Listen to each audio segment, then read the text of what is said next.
because it's easy for sellers who are sort of in an e-commerce tunnel to look at our e-commerce marketplaces as a source of inspiration and a source of intelligence on what product I should launch, why I should launch it, how it should be different from competitors, how it should be priced.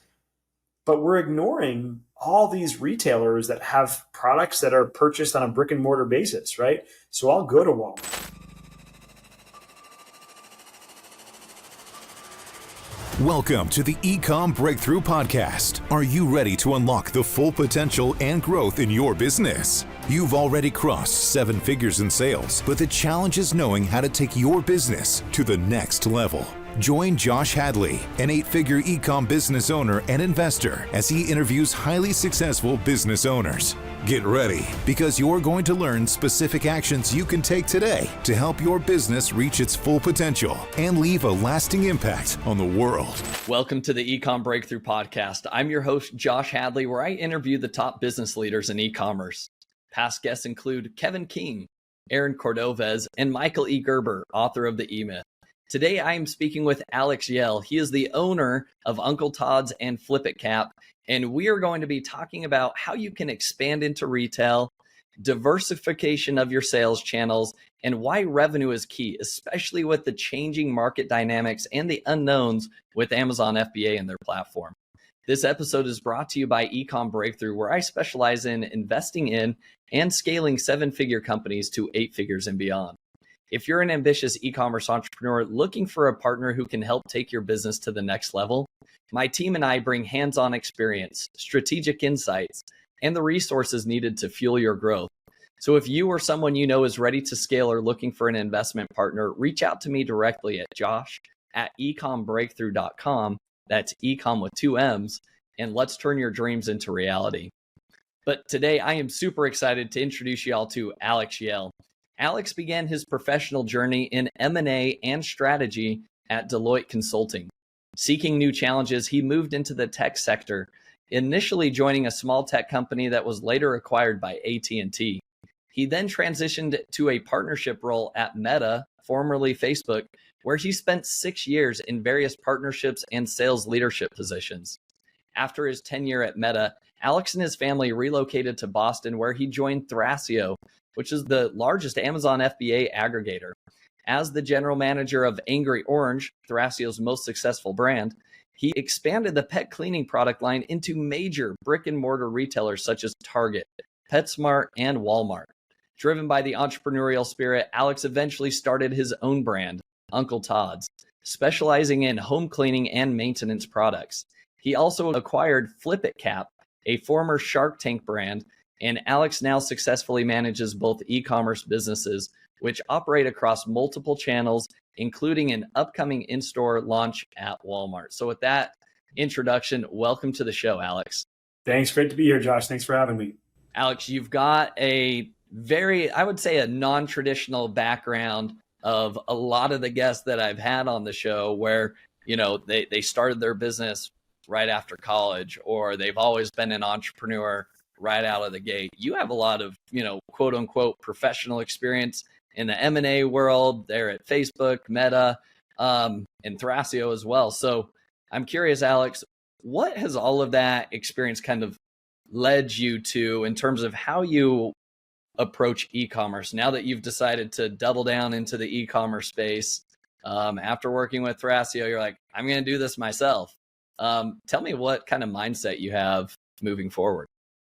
Yeah, Josh, you know, it's a good point. I've been fortunate to meet a lot of more traditional e-commerce operators in the year plus I've been out on my own, and including some exposure to them during my time at Thrasio. And first of all, most of the men and women who are these e-commerce entrepreneurs who have been selling on Amazon and similar channels for, you know, as long as decades with an S on the end. Super impressive. They are just really, really savvy operators. They've been through it all and back in terms of the evolution of these platforms, 3P marketplaces, the evolution of Amazon as we as, you know, e-commerce sellers and entrepreneurs and operators. I mean, every day or at least every week, there's some evolution of the platform. Some, you know, unfortunately, there's a new fee, there's a new tactic, there's a new requirement, there's a new threshold, there's a new, something you can do or can't do. Certainly, there's new trends, new competitors, new layouts to the way that the platform looks. So, I'm surrounded by so many thoughtful operators who have been in these platforms for years. I think with my, as you referenced, more, professional, I think you said, but, some might say more corporate background, right? I started off as a strategy and operations consultant at Deloitte, a professional services firm, one of the big four. Was there for about 4.5 years, and I took a lot of experiences from there and went into tech. And then I worked at Meta, or formerly known as Facebook, for 6 years. And by the time I left, that was, tens of thousands of people in a very large organization. So I think I try to find the middle ground between being sort of hacky, scrappy, and super entrepreneurial, with also adding a lot of both strategy and process to the way that I operate my businesses, to the way that I look at things like new product launches, to the way that I look at the methods and the mechanisms I use for advertising. So I think I bring a lot of that sort of buttoned up, call it professional experience, to this very sort of scrappy industry that's traditionally been people who have been just doing this for a long time and been through sort of hell and back, so to speak. So I try to bring a lot of the process, the strategy, and the data driven background to what is what requires a heavy operations emphasis. So I think I try to do a blend of the two, if that makes sense. Yeah, no, it does make a lot of sense. And before we hit the record button, I think one thing as you kind of came into this space, and we're in the same MDS group, I think maybe were surprised by the number of like hacks and tactics that people do X, Y, and Z to get around this, or, exploit this loophole or whatnot. And you kind of you definitely didn't kind of grow your brand that way. Tell me more about that mindset and how you think, why is that important in terms of the strategy shift that you have compared to maybe a lot of these guys that are used to hearing and exploiting the latest hack? Yeah. So, kudos to all of my fellow, Amazon entrepreneurs and operators who have had, tons of success, and many, many, many of them more than me at this point, for sure.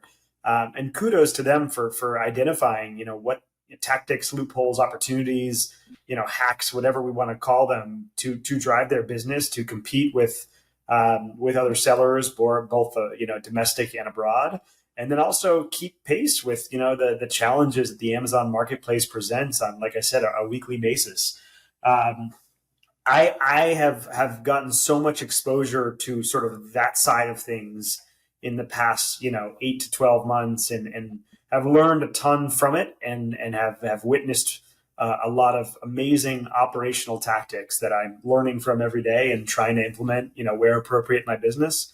But I think with my background, especially having placed products not only on Amazon but in Walmart, retail, and Target and PetSmart, I think you need to have the tactics, you need to understand the loopholes, you need to know how to operate and be a savvy operator. But frankly, Josh, there's no substitute for having a good quality product at the right price, meeting the customer's expectations and preferences, and merchandised, marketed, and packaged well. As savvy as you are as an e-com operator, you still need to find a great product to sell that offers value, and, like I said, meets the consumers to where their preferences are in that given product category. And I think a lot of long-time super savvy operators almost ignore what they're selling and how it's presented and the quality and the price point, and overemphasize on the tactics on how to make it successful on Amazon, how to compete in their categories. So I think my takeaway in that regard is, don't forget about the product. Don't forget about the consumer product that you are trying to sell on Amazon or any other marketplace or retail channel, because at the end of the day, even the best Amazon operators will not be successful with a poor quality, poorly marketed, poorly priced, product.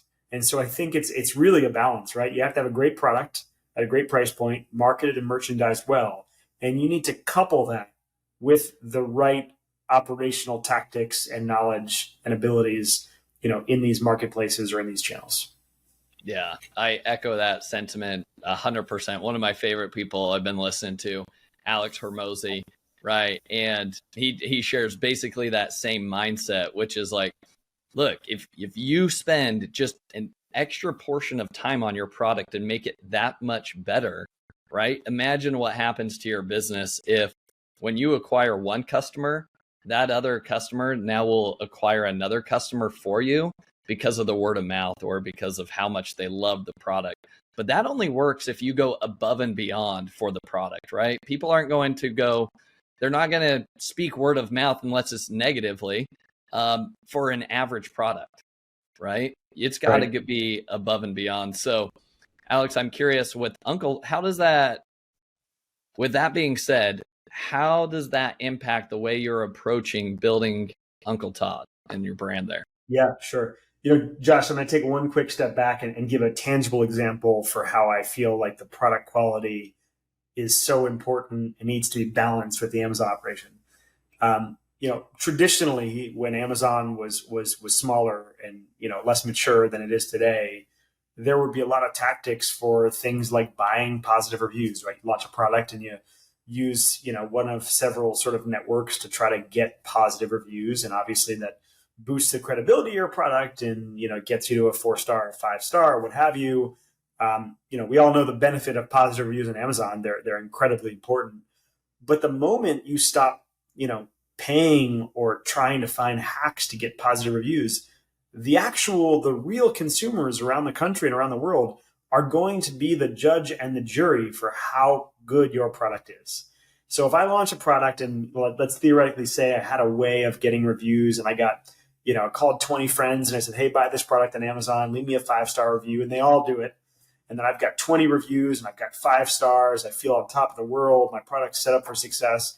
But as soon as like the general population starts buying those products who are not my friends, who have not been asked to give 5-star reviews, then they are going to be the honest, arbiters of truth to the rest of the world that are going to live on my product page, right? So if Josh gets my product and it's mediocre, it gets the job done, but there are better ones out there that might be cheaper or slightly more expensive but higher quality, the Joshes of the world are going to make that known, right? You're going to give me a 3-star, say, hey, this product did the job that I was looking for, but at the end of the day, the quality didn't hold up, or it only worked for a week or two, or I found a better one, or what have you.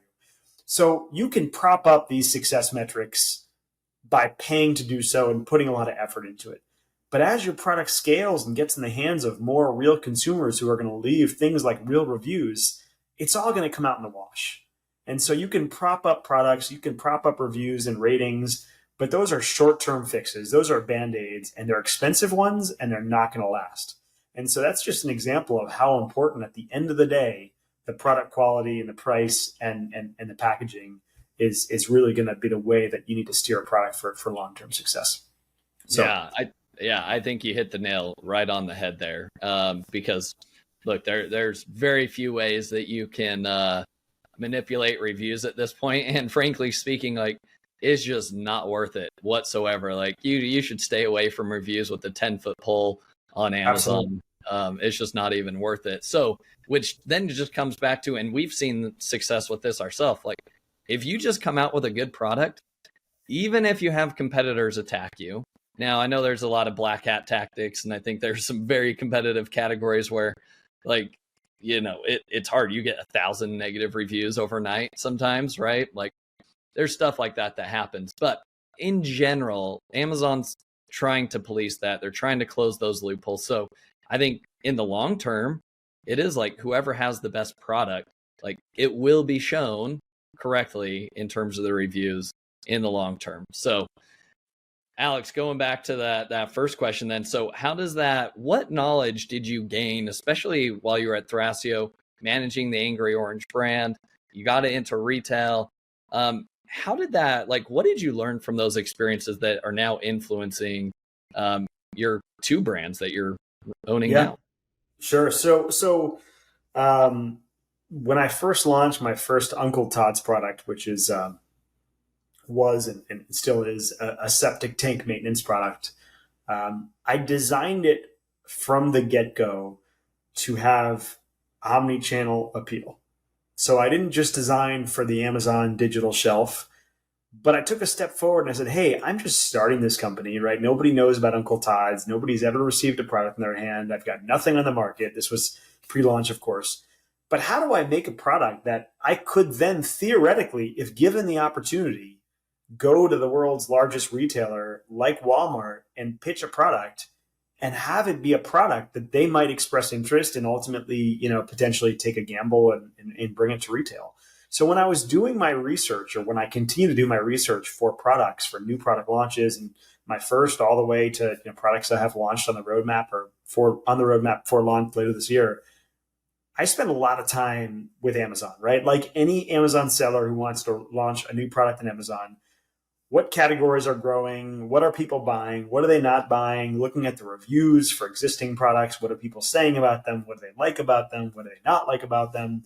Obviously, taking all the information that you can pull from Amazon, either directly or through a third-party tool, obviously like a Helium 10 or a Jungle Scout or a Seller Sprite, taking all that data and figuring out where the opportunity spots are, right? What price points are out there? What's the packaging look like? What are the RTBs or the reasons to believe in that product over a competitor?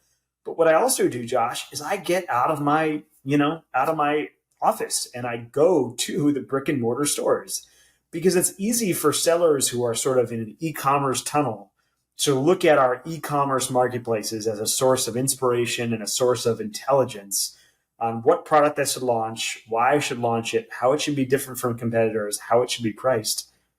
But we're ignoring all these retailers that have products that are purchased on a brick and mortar basis, right? So I'll go to Walmart, I'll go to Target, right? I'll go to any of these big box environments. I'll go to Costco, I'll go to BJ's, I'll go to the grocery stores, and I'll look at these categories and figure out what is being sold on brick and mortar. And when I launch a product, how can I launch a product that's both competitive in the Amazon ecosystem, but also has the potential to be competitive and successful in brick and mortar? So I try to take those, those tunnel vision blinders off and look at the marketplace as a whole, as opposed to just Amazon or just e-commerce. Okay. I love that. Okay. So now I'm going to probe deeper. All right. So as you say you go to these retail stores, which I think is great, and a lot of innovation and ideas can come from this. I assume like you're looking at product packaging as one aspect of it. How does the product come packaged if it is to sit on a retail store shelf?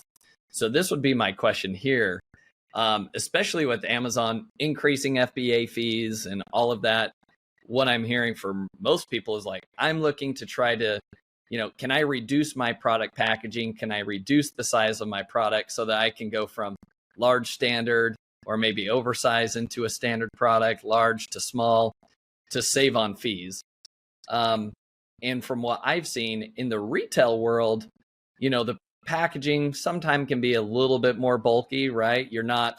I'm not worried so much about it's got to be 11 by 14 inches, but no more than 0.75 inches thick. So I stay in small standard size.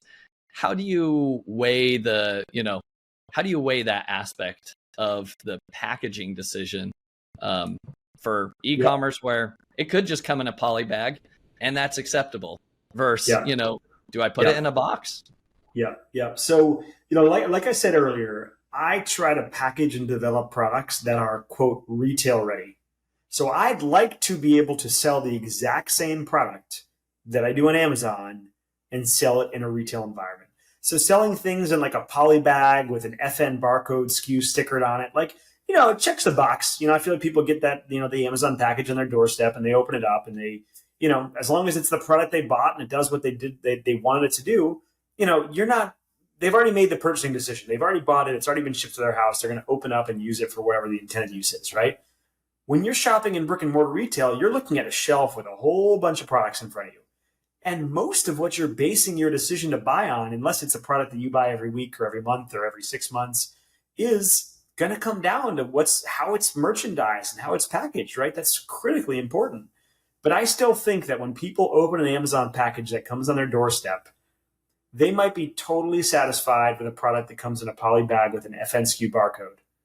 But I think they would be surprised and delighted to receive a product that looks of the same quality and the same merchandising and the same, thought that goes into designing a package they would find otherwise on a retail shelf. So that's one thing. The principle of trying to essentially minimize size and weight, so your dimensional weight is as small as possible to get in your Amazon size tier, as you mentioned. That principle actually really applies in retail too. When you meet with a retail merchant or a buyer at any retailer, they often have a 6, 8, 10, 12-foot section of store with, maybe 3, 4, 5 tiers.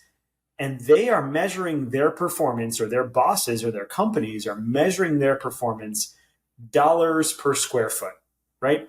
They're paying rent for X thousand square feet of space. They need to drive as many dollars per square foot as possible. So think about it. If I have a shelf that's 24 inches deep and 6 feet across, would I rather have 8 products that fit on that 6-foot shelf, and each product is, between a half and a full foot in width? Or would I rather say, man, I'd love to get a dozen products on that same 6-foot shelf, because then I can show more products. I have more of an assortment. I give my customers more choice in terms of brand or price point or features, and I'm maximizing my dollars per square feet. So the same principle of we are trying to sell products on Amazon that are smaller, narrower, etc., applies in retail, because the more products that a retailer can put on the same size shelf, the more dollars they can generate per square foot in that assortment. So width of a product and the way that it stands on shelf is really important. Depth is less important. So that's actually a key interesting fact, right? Dimensional weight on Amazon, whether it's deep or wide, it all sort of factors to the same dimensional weight. But on Amazon, in retail rather, width is the constraining portion, not so much often height or depth. And so there's a lot of similarities, but at the end of the day, if you can condense your packaging size down, that's going to be attractive to a retailer, as well as obviously your P&L on Amazon. Yeah, I love that. Great principles. Love this. All right, tell me about price, because I think price, for the longest time, I would see, prices at Target or Walmart for a set of cards that would be like fairly cheap, like $5. And I'm like, man, those guys, like, you guys are losing money. I can sell the same thing on Amazon for $15, right? And people are buying it left and right. So how do you approach pricing? And now I'll also say that was the Amazon long ago. With the increase of competition, I'm starting to find like, ooh, actually that retail price actually seems a little bit more attractive now. So tell me how you approach pricing. Yeah, sure. So one thing on pricing, going back to your retail ready, or my retail ready product development ethos, part of the reason I'm also shopping in brick and mortar when I'm doing my research, right, is because sometimes things are more expensive on Amazon than they are in brick and mortar. So, let's just say the market for, for some calculators, right? The market for calculators on Amazon, this calculator would go for, $14.99, and all the similar calculators for $14.99. When I go into Staples, or I go into Walmart, or I go into Target, and that same exact calculator, or, same functionality, same size, etc., is $9.99, then I know there is something that I need to be doing better. That means to me that I should be selling that same calculator for $9.99 on Amazon, because it's being sold in brick and mortar for $9.99. So I think it's important to be competitive on both channels. I've always been of the mindset, Josh, that the margins, believe it or not, are typically healthier these days in brick and mortar than they are on Amazon. Tell me more. Yeah, sure. So when you sell to brick and mortar retailers, it's typically somewhere around 50% of MSRP, or what they're going to sell it for. So if your customer is going to buy your product on a Walmart shelf for $10, rule of thumb is that Walmart's going to buy it from you for somewhere around $5. Maybe it's $4.25, maybe it's $5.25. Different categories have different margin expectations. So some may want a 60% margin, whereas some buyers might be okay with a 40% margin. You're of course going to have your fees. Sometimes you have to pay things like slotting fees, or removing, paying for discounting the product that's coming out in place of your product going in. Obviously, you have to follow their routing guides to make sure your product is packaged properly, and you have to have a 3PL that's going to ship it out, and you have to calculate freight costs, and sometimes there's marketing co-op that needs to go along with it. Obviously, $10 widget for sale on the shelf. The retailer is going to buy it for $5. There are costs that are going to take. So the margins aren't 50%, 100%, right? There's going to be another 10, maybe 12% in terms of fees and marketing co-op that you're going to pay. But if you think about Amazon, I mean, in my estimate, Amazon themselves is going to take usually around 50%, right? If I sell an item on Amazon for $10, I hope to get $5 out of it. And I have not paid the cost of goods sold on that yet, right? So I believe firmly that if you launch the right product at Amazon and you have the right cost structure, your net margins can actually be better in retail than they are in Amazon. And part of that comes, Josh, from not having to continuously chase PPC bids and sponsor your products, right? When you go into a Walmart or you go into a Target or you go into a PetSmart, their entire existence is based on the ability to drive customers into their store. Whereas on Amazon, yeah, Amazon takes, millions of shoppers to Amazon.com, but then it's a pay for play environment, right? When you're on the shelf, when my products are on the shelf at Amazon at Walmart or Target or PetSmart, it is entirely up to the customer in terms of which product they choose to convert on. It's not because I paid more to get here. It's not really like that, right? The merchants can decide which shelf you're on and which placement, and some of that is within their control, but you're not actively paying every time somebody shows up to the aisle for that sale. So the margins, in addition, in my mind, being healthier after all is netted and done, they're more consistent because, as we all know, as Amazon e-commerce entrepreneurs and sellers, our profit margins fluctuate by the hour. How many people are bidding? How many competitors? What's the average bid? What's the conversion rate? And you take a lot of that constant fluctuation out of the equation when you're on a brick and mortar shelf. Yeah, man, I think you hit the nail right on the head there. I genuinely believe like the tide is turning, and it has over the last, I would say 18 to 24 months, where I think that you can probably be more profitable off of Amazon, doing traditional brick and mortar, because, Amazon, I think, is going to continue to push like the race to the bottom, and PPC costs are only going to go up. FBA fees are only going to increase. So if that happens and you're already giving 50, 60% to Amazon, man, I would love to go get that same amount, but maybe even more selling into traditional brick and mortar. So yeah. I love that strategy. And I think let me mention one quick thing, Josh, on that front. Yeah. There was a new Amazon policy that came into my inbox late last night, whereas this whole inbound placement fee, it used to be, five parcels sort of would qualify you for removing any inbound placement fees. I got an email last night saying that now they have to be 5 of the same SKU, and each master case has to be the same quantity. So before, if I had 5 SKUs, if I made a shipment, 1 box of each SKU, I could probably qualify and I wouldn't pay the inbound placement fees. So that was great because, some companies that have several variations, I've got a blue, a green, a white, and a yellow t-shirt or whatever. They used to send, great, I'm gonna send 5 boxes in, 1 box of each color product, and I hit the inbound placement threshold and I'll have to pay that fee. But now I have to send 5 boxes of red t-shirts and then 5 boxes of blue t-shirts. And so literally in the last, 12 to 24 hours, has there been another Amazon change that inevitably will cost most sellers additional margin. And it's not like you and I can go back to our manufacturers and say, hey guys, I just got an email from Amazon last night. Now it's going to cost me more money to inbound product. So I need a discount on my cost of goods sold landed, right? It just doesn't work like that. We have 2 choices. We can either take the margin hit or we can raise prices and try to combat that. Neither option is a good one, right? Yep. So, that's one thing that I wanted to mention. The other thing that I wanted to mention is, Amazon at the end of the day, as much as I'm sort of leading everybody to the fact that margins are healthier and more consistent in brick and mortar retail.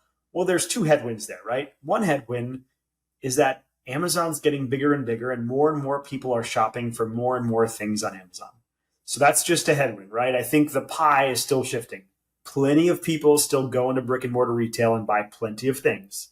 But year over year, especially as, generations get older and their purchasing power increases, many people find it very easy. They're Prime members. They hit a button at, 9:30 at night, and it's on their doorstep by the next afternoon, and they never had to leave their house to get the product they needed. There's a huge value to that. So I will say that, Amazon's the elephant in the room. They drive a ton of demand across many different categories, and it's consistent. I will also say that getting into retail, depending on the retailer, is a long and difficult path. Whereas if you want to launch a product on Amazon, within 24 hours, you can have a listing created, and probably within, 72 hours, you can have a box landed in the Amazon facility with inventory, available to sell shortly thereafter. So, retail's great, but there are some key advantages on Amazon, so I don't want to ignore those. Yeah. I think you're exactly right. I don't think that getting off of Amazon and turning a blind eye to Amazon that's definitely not the right answer, right? But I think that it's becoming more, you've got to be smarter as an owner and operator. You need to be able to take the punches that are going to happen with Amazon, because the next 5 years on Amazon, it's only going to get more competitive and more margin squeeze. Like, that's exactly what's going to happen. So how do you prepare for that accordingly? So, Alex, you've sold me on the fact that I think retail is important. I like the attractiveness of the margins that may be there. But you mentioned, like, this is a longer sales process. This isn't like, oh, I'm in there tomorrow. Great. I'm in all Walmart stores. So walk me through the process as you talk to these brand owners that are listening.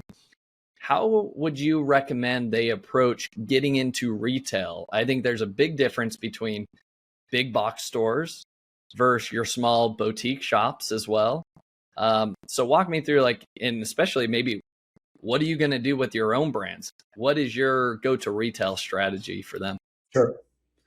Yeah. So Josh, I will put a major asterisk and a caveat on the fact that it depends on what category it is, what you sell, who you sell to, what your demographic is. But I'll take my brand, for example, Uncle Todd's. We sell home cleaning and maintenance products, which are of a pretty broad appeal by and large. We have a septic tank maintenance products. We have a floor cleaner. We have a toilet bowl cleaner. We have a shoe deodorizer. We have some great high quality products. And my products in my categories lend themselves fairly well to big box retail, right? A la Walmart, a la Target, et cetera, et cetera. Depending on the category, big box might be great. I mean, big box stores, because of who they are and what they do, they tend to try to carry many different categories of products. So a shopper could go in there and suffice all of their shopping needs. In my mind, if your product or your product category is carried in the big box environment, putting the effort into sales cycles with a Walmart, with a Target, or a similar store, you get a lot more juice out of the squeeze than if you try to hire up a sales team or go and pound on the doors of smaller, maybe more regional chains and or boutiques. It's a lot of effort, right? Sales and retail are a lot of effort. And would you rather put all of your effort into a target list of 3, 4, 5 large retailers who would be able to, purchase your product in quite heavy quantities? Or would you rather go around and knock doors for a onesie, twosie order that's going to be fairly limited in scale and fairly inconsistent in terms of demand, right? Ship a case every month, every 2 months when they ring the bell, versus a large retailer who has the potential to consistently place orders of large quantities on a weekly or a biweekly or a monthly basis. So in my mind, for products that you find in these larger format stores, across the US, that's where I would put my effort. Now, if you're a product that ends up in boutique stores, right, and that's just where your product is purchased, then inevitably, if you want to be there, that's where you have to sell. But I don't know that I think that is a hugely scalable or a hugely profitable revenue stream, in my opinion. But this is all, like I said, category and product dependent to an extent. Yeah. Okay. Makes a lot of sense. Now, if you're trying to target these big box stores, then how do you approach them? Do you recommend having a sales rep that you hire internally, or do you go with one of the brokers that already have those relationships? Where do you begin? Yeah, I mean, I think that answer is pretty simple. Well, you have three options, right? You can either two options. You can sell direct, right? You can hire a person, or if you're the person, then you can be the person to try to knock on doors, send messages on LinkedIn, attend trade shows, attend conferences, have booths set up. There's specialized sort of retailer merchant conferences, like ECRM is a company that does basically, vendor supplier speed dating throughout the country, and a bunch of vendors come and a bunch of suppliers come, and we sit down for 5 minutes or 15 minutes and I pitch the product. It was done a lot virtually during COVID. I don't know where that sort of sits now, whether it's back to in person or a hybrid. But you can essentially sell yourself or hire somebody internally to be your sales rep. Or you can go out and you can say, hey, I know I want to be in Walmart, and I'm going to hire a broker who does a ton of business with Walmart, has a lot of connections, has a lot of relationships, and I'm going to end up paying them either just a commission if they get me in the door, or I'm going to pay them a retainer for all their work, and then a commission if and when they get me in the door. It depends on how big your operation is and whether you have the skills or the people to go and direct sell yourself.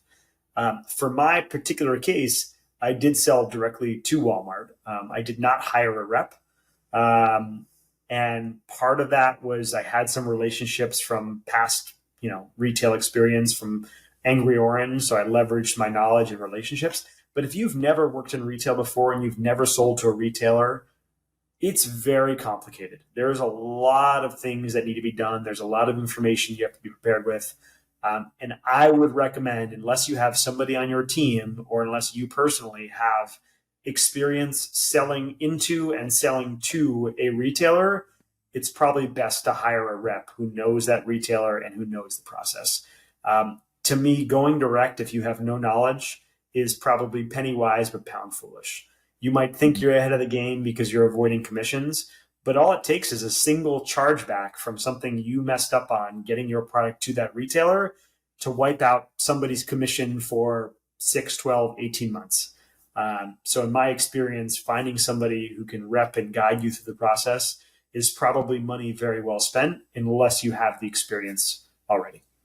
Yeah, that's invaluable insights there. So another question would be, how can you approach a big box store, and what are they interested in? Do they want to see that you have a product that's crushing it on Amazon? Or do they want to have something that is maybe more unique? Or what if you're a brand new startup? Do big box stores like that? Or are they like, look, dude, I've got limited shelf space. Why am I going to choose your brand? Like, prove it. Like, I don't see any D2C sales. You just launched on Amazon. Like, what's the story? How do you get in? And what is the pitch point? Yeah, great question. So Josh, in my experience, both at Angry Orange and my current brand, we launched a product at Amazon. We saw success. We felt as though we've achieved product market fit. And the ratings and the reviews sort of spoke for themselves, and were the proof of concept. It's really hard to say, let's just say, Josh, you were the Walmart buyer. Hey, Josh, nice to meet you. I developed this really, really nice mug, and it works great. It's super good quality. The price point is there. Josh, you might take the mug and drink out of it and use it for a cup of coffee and check it out and whatever. But if I say, hey, Josh, I developed this really great mug, and if you click this link, you're going to see there are 3,000 reviews, and it's got a 4.7 star average, and people have more or less nothing but good things to say about it. which product are you more likely to buy, right? The product that somebody's telling you is of great quality and great value, or the product that's got thousands of people who have purchased this product and basically attested to the quality, to the value, to the features, whatever it is. Yeah. By launching a product on Amazon and by getting that, genuine feedback, sales velocity, and reviews and ratings to back it up, how easy of a decision have you made that for the buyer that you're speaking with? I mean, you've answered all the questions, you've ticked all the boxes, you've probably sent them a sample. What questions might Josh have? Well, does it work? Well, 3,000 people who left a review think it works, right? Is the price point good? Well, I can see on Amazon that it's the most competitively priced, or it's competitively priced.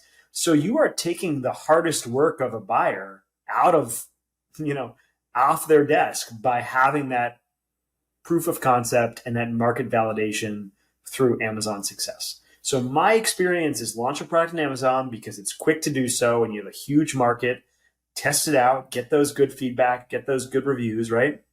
And then you go to the buyer at any of these retailers, and you've got the whole package. I've got the product, I've got the price point, I've got the people who are attesting to the quality and the value and such and so forth.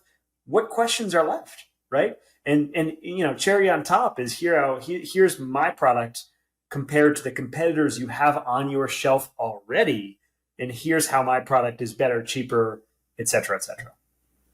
Do you almost want to be able to show that, like, hey, we're a bestseller on Amazon and we're outselling any of your current products that are on your shelf right now on Amazon?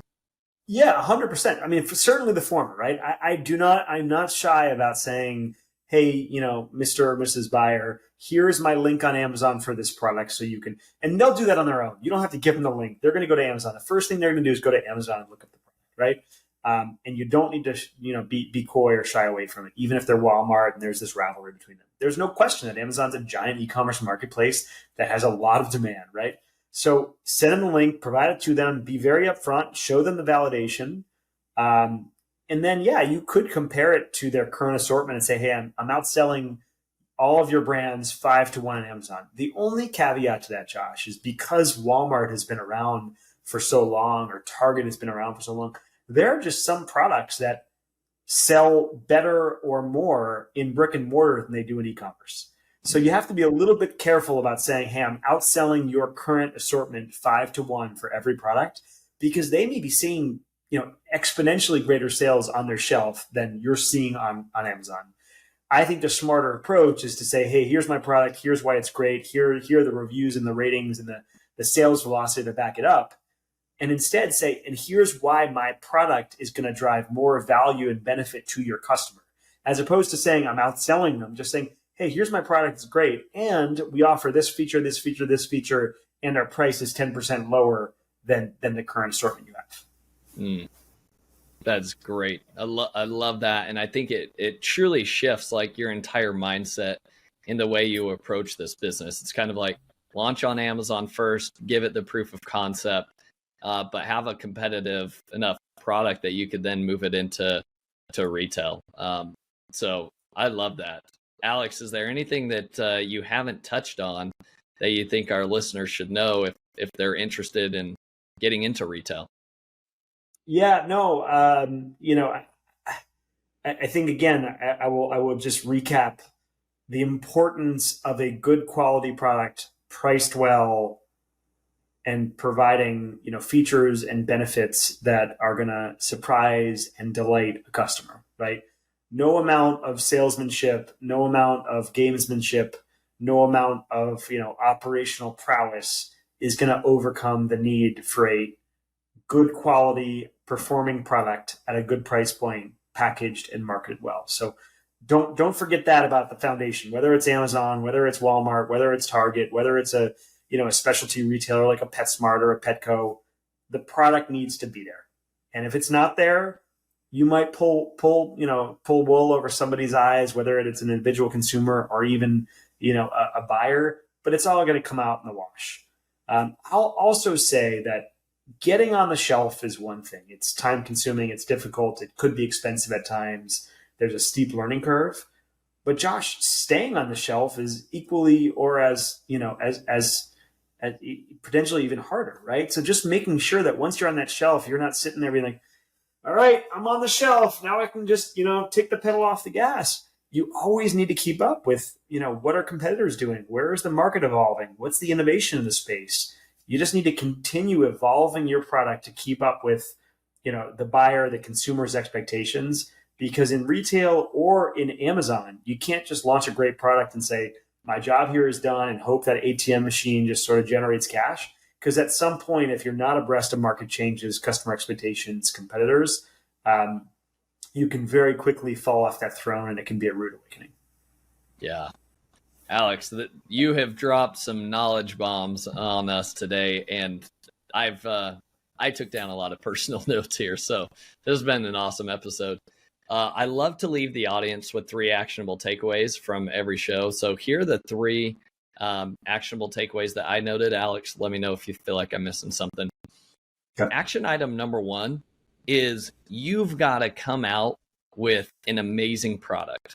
And I think that the time and energy that you are going to invest in making sure that your product is the best that it possibly can be and going above and beyond to where the customer is truly wowed is going to be the differentiating factor of keeping you in business for the next decade. And I think, again, the days are getting shorter and shorter for the people that can sell, put lipstick on a pig and put it up on Amazon and make a few bucks real quick.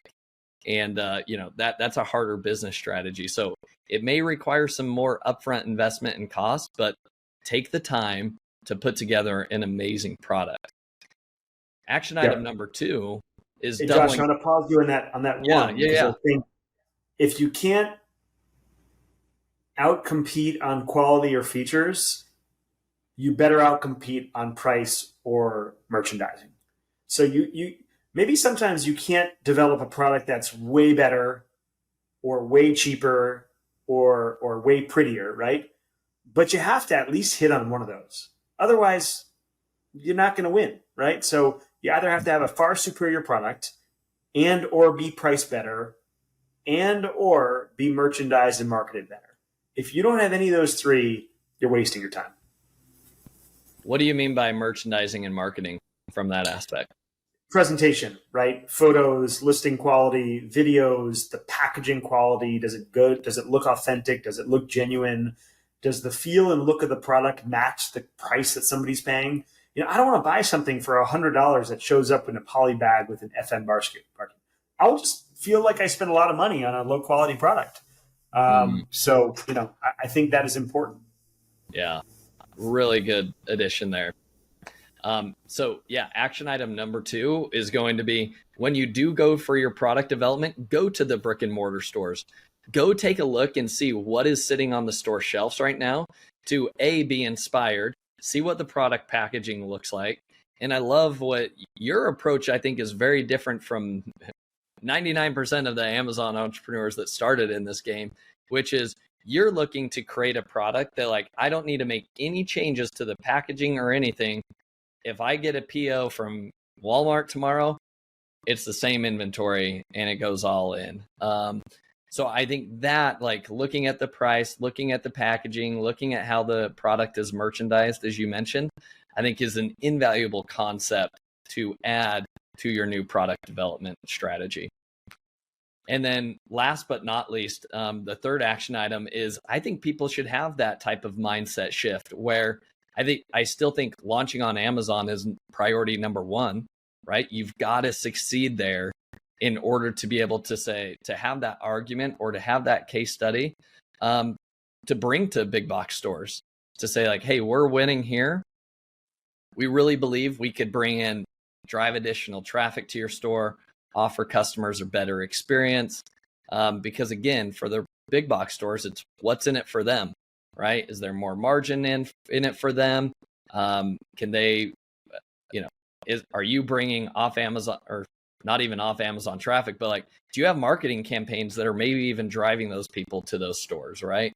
That's what those big box stores are going to be looking for. So Alex, those are my 3 action items. Anything else that you would add that I missed or skipped here? No, I think you did a great job recapping, Josh. I hope this, can be found helpful by folks in similar positions and are thinking about retail launches. Amazon is a fantastic platform to launch a new product. But once you hopefully achieve success there, I think diversifying and de-risking by way of, omni-channel sales, be it brick and mortar, be it other marketplaces, is a wise thing to do, especially in the environment that we're in and what we've seen, transpire on Amazon over the past, 12, 24, 36 months. So Love it. All right. As we wrap things up, Alex, I ask each guest the following three questions. So here we go. Number one, what's been the most influential book that you've read and why? yeah, so I had to think about this one, Josh, and I had to actually look at that bookshelf behind me to bring to mind what it was. I don't read a ton of business books. No real reason other than it's hard for me to stay sort of, devoted and dedicated to them as I read through. I love nonfiction stories of survival. And so one of my favorites is Endurance, which is about Ernest Shackleton's incredible voyage in 1914 as he attempted to cross the Antarctic continent. And I recommend the book for anybody who likes nonfiction, sort of survival tales, shipwreck type material. But it just, what I think it taught me, and I think it's inspiring because it just, I mean, people, the things that people have gone to make all of our challenges on a day to day virtually inconsequential. And it really puts things in perspective. We as entrepreneurs have bad days, bad hours, bad emails, bad phone calls, and we think like our world is about to crumble. And I think when you read books like that, first of all, it's a little bit of an escape from our day to day, right? I'm not trying to cross the Antarctic continent in the early 1900s, but the things that they have overcome and have to survive and get through put our challenges, obstacles, stressors, and anxiety in perspective. Yeah, I like that mindset. That's great. Question number two, what's your favorite AI tool that you've been using and why? Man, Josh, I wish I had a better answer for you. I don't spend a ton of time with AI. I do use ChatGPT and I do use the paid version, which feels like the best money one could spend. I think it's $20 a month, right? So I do use that. What do I use it for? I use it for listing content. I use it to analyze a lot of competitors. I use it to analyze images of competing products. What I really love about the paid version is you can actually upload files, Excel spreadsheets, Word docs, PDFs. So I'll give you a real example. The Walmart routing guide is this binder here. It's 200 and I don't know, 50 or 300 pages of dense material, of basically how to, send your product into Walmart and be compliant while doing so. I took this 300-page PDF, I uploaded it to ChatGPT, and I asked it to pull out, key elements or key things that I need to do given the kind of seller I am and the products I sell. And that's just a huge time savings, right? So being able to upload documents and having run analysis and pull key points out, things like that, has saved me a ton of time. I love I love that case study. And yeah, who wants to read 300 documents when Exactly. great use of ChatGPT. So thank you. All right, final question. Who is somebody that you admire or respect the most in the e-commerce space that other people should be following and why? Yeah, I'll say that, I do listen to quite a few podcasts like yours, Josh. So it's an honor to be here. As they say, um, first time caller, long time listener. So thank you, Josh. But I also really enjoy Guy Raz and how I build this podcast. I think it's just great to hear from inspiring, entrepreneurs who started off with, one location or one product or one thought or one idea, and just hear about the journeys, right? I think it's very easy for us entrepreneurs to have a bad day or a bad email or a failed product launch and think that like, oh my gosh, like how royally did I screw this up? Am I going to make this work? Is this company going to be worth something? Am I going to be able to sell something? And it's just great. It creates a lot of empathy for me to listen to his podcast as he interviews entrepreneurs and hears about the highs and the very real lows of the journey. And I think that also keeps me quite grounded. Yeah, I think one of the most valuable things is learning from other entrepreneurs, because we all share, similar highs and lows, even in very different industries. And hearing somebody else that was on the, brink of bankruptcy, so to speak, and what they did and flip things around, and now it's a $100 million+ brand, right? Yeah. Can be very inspiring. So I love that recommendation. So Alex, this has been a great episode. Thanks for sharing your wisdom with us. If people want to follow you, they want to learn more, where can people follow you best? Yeah, great question. Admittedly, I'm not super active on any of the socials. Feel free to send me a message on LinkedIn. And that's probably the platform that I check most frequently, and that I'd be glad to chat with any listeners and give some advice or guidance. So I'd say find me on LinkedIn, Alex Yale, and let's connect from there. Awesome. Well, thanks again for your time today, Alex. Thanks, Josh. Pleasure to be here. Thank you for listening. Visit ecombreakthrough.com for more information. If you've enjoyed today's episode, the best way you can show your appreciation is by clicking the subscribe button and quickly leaving a review. See you again next time.